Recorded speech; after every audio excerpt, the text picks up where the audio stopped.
Hey everybody, it is our 5th week together in the H.E.D.G.E.S series, and we're going to continue to talk about what we've been looking at for the last several weeks. We started a 6-week series that is now just 2 away. I'm really excited about getting through this series and being able to take it as a whole. And the whole idea of this series has been, how do we make wise decisions? How do we make decisions and choices that honor God, that are right and wise? How can we do that? How can we have discernment in the world that we live in? And the premise of this whole series, if you haven't been following, or even if you have, has basically been, when we come to a point of decision on whether it's a lifestyle choice or whether it's an opportunity that's presented itself that we need to decide upon, that we need to make sure that we're not just asking the question, can I get away with this? Is this okay? Can I find a way to make this work? Can I justify this? That's not how we should be living as Christians. Instead, we should be, every decision we're making, wondering and thinking, how can I be wise? How can this be a wise decision that's going to end up doing good for me, but even more importantly, be good for Christ, be good for God, be good for His reputation, all of those things. So we don't want to just make decisions that are okay. We want to make decisions that are wise and godly and good. And so how do we make wise and good decisions? And so we've been asking the questions all along in this series. What questions should we ask when we are faced with any decision? We started with the letter H. Is it holy is the first question we wanted to ask. Is this something that is going to set me apart from the world for Jesus? Is it going to make me different from the world and set me apart in a way that will look good upon Him? Or is it going to lead me to be more like the world and less holy? And if we come to a point where we ask that question and we can answer it and say that it is leading us towards holiness, then it's probably a wise decision. But if it's leading us towards unholiness, it wouldn't be a wise decision. And there are some decisions that still, even with that, maybe you can't even find one side or the other. And that's going to be true for all of these questions. I want to make sure that that's clear. Some of these questions, you're going to end up with a neutral answer. Like, there can be things in this world that aren't going to necessarily set you apart for God, but they're not really going to take you away from Him either. And that's why we have 6 different questions to ask and not just one. And I think by the time you ask all 6, you'll get a pretty good picture of what would be the wise decision to make. So the first one was, is it holy? The next one was, is it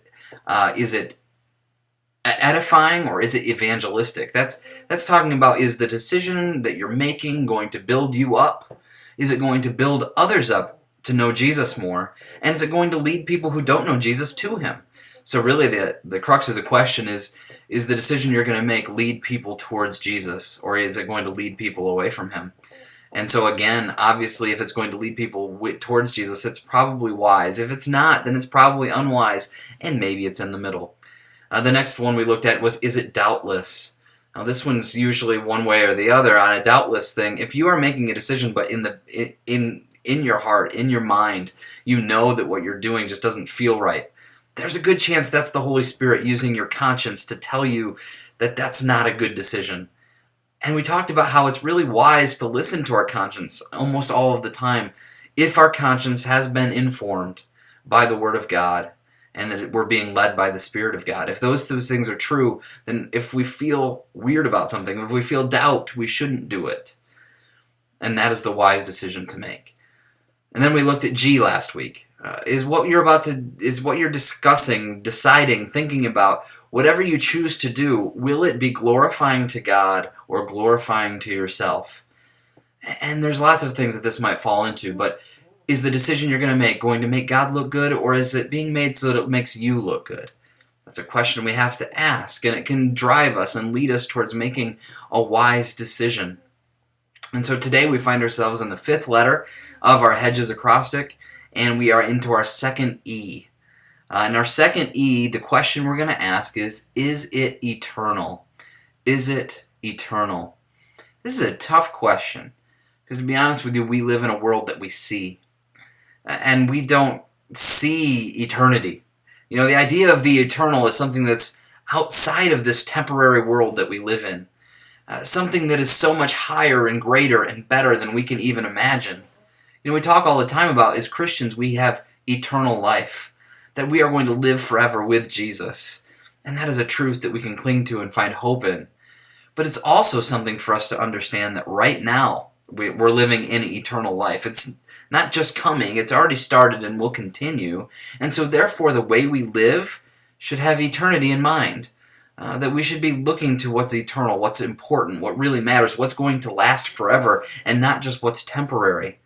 I think a lot of times we make really poor decisions because we get so focused on what we can see, and we get so focused on the temporary things of this world that we make decisions that just don't last, don't matter in the long scheme of things. And so today I want to talk about this question of, is it eternal?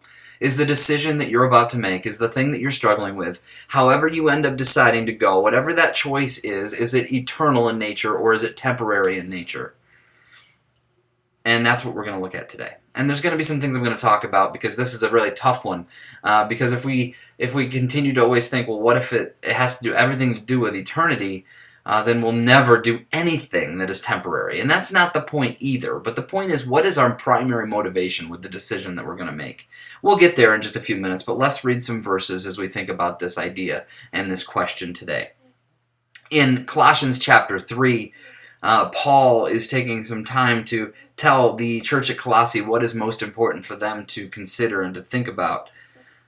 And in the midst of that, in chapter 3, he writes these verses that are very powerful, and he says this: "If then you have been raised with Christ, seek the things that are above, where Christ is, seated at the right hand of God. Set your minds on things that are above, not on things that are on the earth." And he goes on and talks about this in much more detail throughout the rest of this book. But these verses tell us that as Christians, we have been raised with Christ. Our life is new. The life we live is eternal, and it's starting now. And so he says, what should we focus on? Well, we should focus on what's above. The idea of eternity, what's going to matter, the things about Jesus, the things about the world that's coming, the world that is in Christ, His kingdom. Are we living for His kingdom, or are we living for this temporary kingdom that we find ourselves in right now?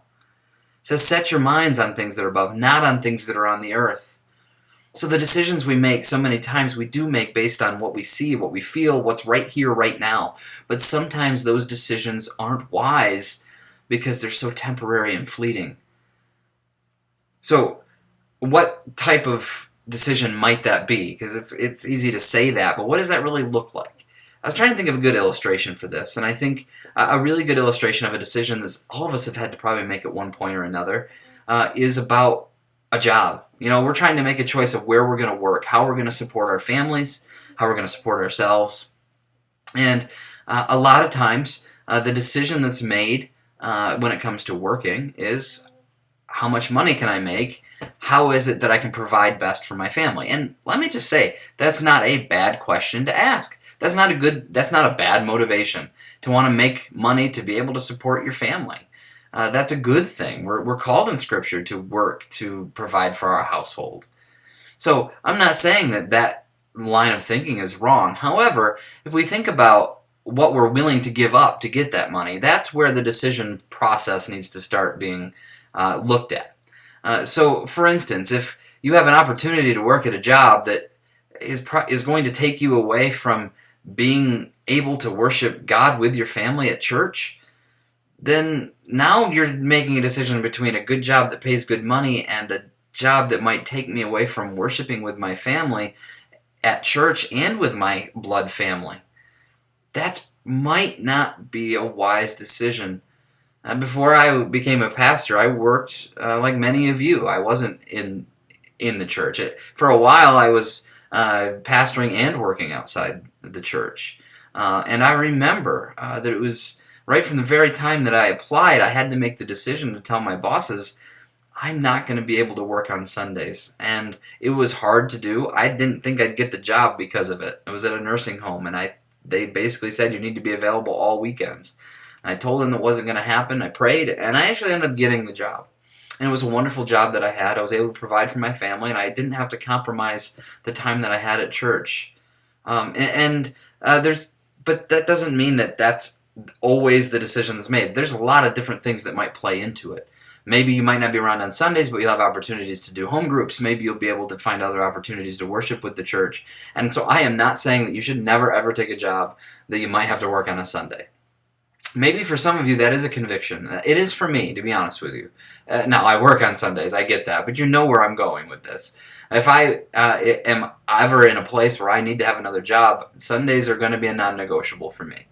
But that's my decision. That's how, as I went through Hedges, that's where I landed, because this idea of eternal, I would rather take time to put into my family and my church than to have money to be able to support my family.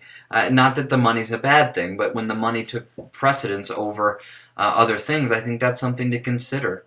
Or maybe what college you might think about going to if you're younger, or maybe even where you should move to a certain city. I've heard people say that. Well, I'm just going to move, and there's not really a good church there, but I'm just going to move anyway and see what happens. And then most of the time they end up not even going to church. Some people make decisions about where they move based on churches, and I'm not saying you should or shouldn't. I'm just saying these are things that we should think about. So what is eternal? What is looking to the grand scheme of things? Now, there's a whole other layer of this that I want to talk about, but before I do, I want to look at a couple of the verses that are very familiar to us. I want to move over to what Jesus said in the book of Matthew.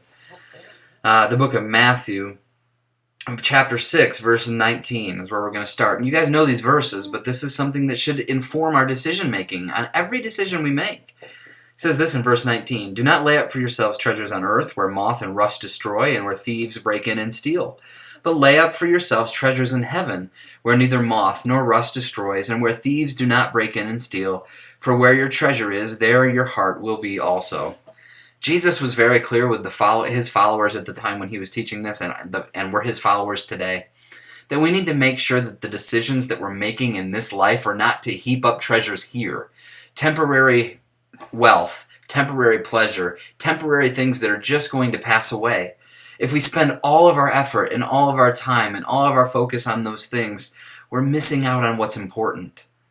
What's important is the treasure that we put up in heaven, all the things that God has told us we have in Him, that we can be rich in Him and not in this world. And it's so much more important to be rich in Him. Perhaps you're familiar with the story. I believe it's from Luke 12, as Jesus tells the story of the man who accumulated so much wealth, and he didn't have enough space to store it anymore, so he built new barns, and they were bigger and better, and he stuffed them with even more stuff. And he said, "Now my life is complete. I can be merry, I can eat, drink, and be merry, and be happy with my life." And the whole idea of the story was, God says, you don't have tomorrow, and your life is going to be taken from you, and what do you have to show for it? And the answer is nothing. All the stuff in this world is nothing compared to the eternal matters of this world. The eternal matters of our brothers and sisters in Christ, the eternal matters of sharing Jesus with others, the eternal matters of pointing everything to Jesus. Glorifying God is eternal. By showing how good He is and bringing other people to a knowledge of that goodness is eternal. But if we're so busy trying to build up our own portfolio, to make ourselves more and more successful in the world's eyes, to make more money, to become more comfortable, all of those things, if those become our primary motivation, then the decisions we're making are going to be poor, unwise decisions. So maybe as you think about this, and you think about possessions, and you think about money, I don't even remember who said this. I was listening to a preacher once, and they said, maybe it was a book, but they said this. They said for every purchase they made on themselves, and I remember the specific example was a hot tub. For every personal possession that they went and bought for themselves, they would give an equal amount of money to a Christian charity, whether it was the church or whether it was another charity that needed money. And they said this was one of the ways that they were able to combat this idea of only living for the temporary.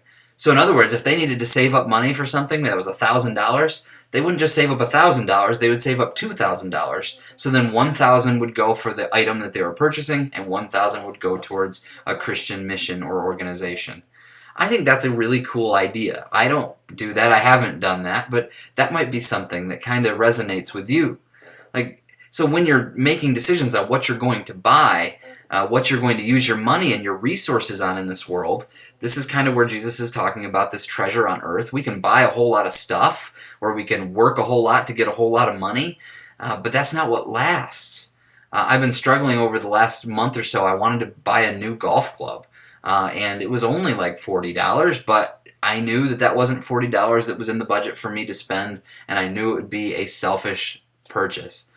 The good news of that story is somebody actually ended up gifting me that club. Now, that doesn't always happen, though. Maybe I would have never got that club, but that's not the point.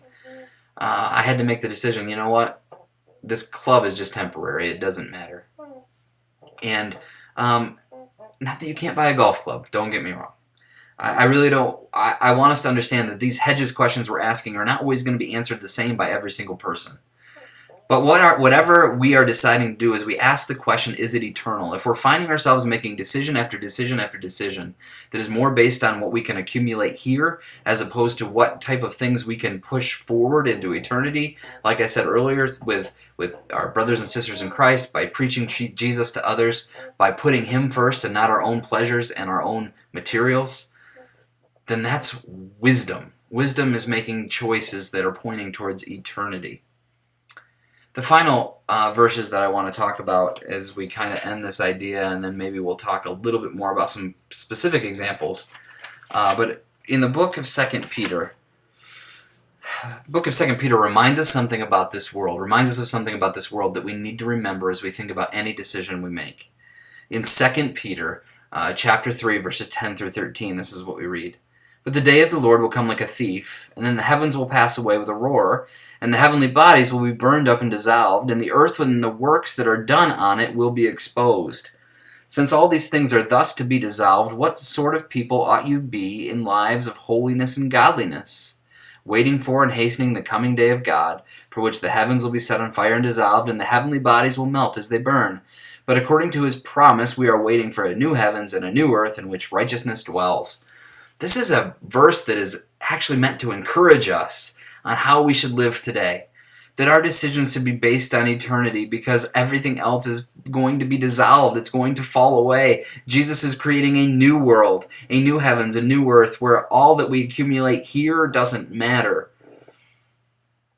And then He says, understanding that everything's going to be dissolved, we need to think about this question. What sort of people ought we be in light of this?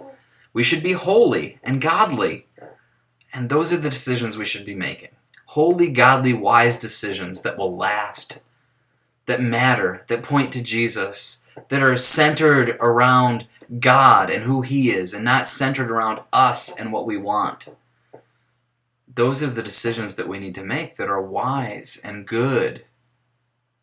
You know, I talked about jobs earlier. You know, maybe it's even as simple as we hear stories of people who all the time had an opportunity to go and make lots of money somewhere, but chose to go on a mission field.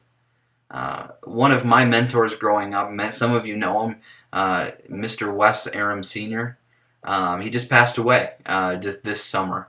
But I remember he told us a story all the time about how he had a lot of talent when it came to baseball, which was really important to me because I love baseball. And he could have been on a professional team. He could have pitched. He could have made a lot of money. But in the midst of all of that, God called him out of that to become an evangelist. And then eventually to run a Christian kids camp in the middle of Western New York, in the middle of nowhere. And I remember that, the example, to think that was a man who made an eternal decision as opposed to a temporal one. And my point of all of this is not to tell you specifically what you should or shouldn't do. My goal is to help us to think through this. You know, the book of Ecclesiastes is also really strong when it talks about this idea. The book of Ecclesiastes talks about how everything in this world is vapor or smoke. It's this, we use the word meaningless. It's not that it has no meaning, but it's like we just can't really grasp it. It's smoke, it's vapor, it's out there, and it's not really solid because it's just a fleeting thing. But in the book of Ecclesiastes, the point isn't just to say, don't bother enjoying anything because everything's just fading away. The point is, enjoy the gifts that God has given you, but keep them with an open hand. Don't use them to serve yourself, but continue to use those to glorify Him, to point to Him, to thank Him for what He's given. So I'm not saying today that you can never buy something that you enjoy. I'm not saying you can never make a decision in which it's going to make it so that you might make more money. There are good gifts that God has given, and we just don't want to abuse those gifts. So when we think about eternity, even enjoying what God has given us in this world today can be eternal if we use them for His glory and to thank Him and to point to Him instead of to point to ourselves. And so please don't take this to mean that we should live lives of monks or hermits, that we just stay to ourselves, never buy anything, and that we are completely and utterly without any type of pleasure or any type of enjoyment in this world. God has given us this world to enjoy, and we should enjoy the good things He's given, but we should enjoy them in light of who He is and give Him thanksgiving. That's how we make eternal decisions. So let's boil it all down to the end of what exactly this question is all about. Is it eternal? Now, there are some things in life that you might look at and say, I don't really think it really is going to point people to Jesus. It's not really going to be eternal, but I can enjoy this, and I can thank God, and I can glorify Him for what I'm enjoying. Then feel free to do that. But if you're enjoying things at the expense of others or the expense of God so that you can have your life the way you want it, to have the pleasure you want, to have the things you want to have, and you're accumulating treasures on this earth, you might have a whole lot of money and a whole lot of stuff, but it doesn't matter because it's going to fade away. Don't live your life making decisions about everything that's just going to fade away. Don't waste all of the wisdom that God has given you to choose things that aren't going to last, to choose things that are just smoke that you can't ever really grasp. Enjoy what God has given, but live for Him and live for eternity. Don't live for what this world has to offer. It's all passing away. So with that, would you ask the question, is it eternal, when you're coming to any decision you might make? With that, let us close in prayer, and we'll see you next Wednesday for our final letter in Hedges. Well, let's pray. Lord, thank you for this reminder that, God, everything you've given us is good. God, I pray that we would make decisions that would be with eternity in mind, that truly last, that truly matter, that we wouldn't lay up for ourselves treasures that are just going to be destroyed. God, that we wouldn't build bigger barns and have more stuff just for the sake of having more stuff. But God, the decisions that we make would be ones that would further your glory, further your gospel, be eternal in nature, things that'll last, that won't just fade away. Help us to make those decisions. Help us to be wise. Help us to do what is right and good so that you would be glorified. And I pray all this today in Jesus' name. Amen. See you next week.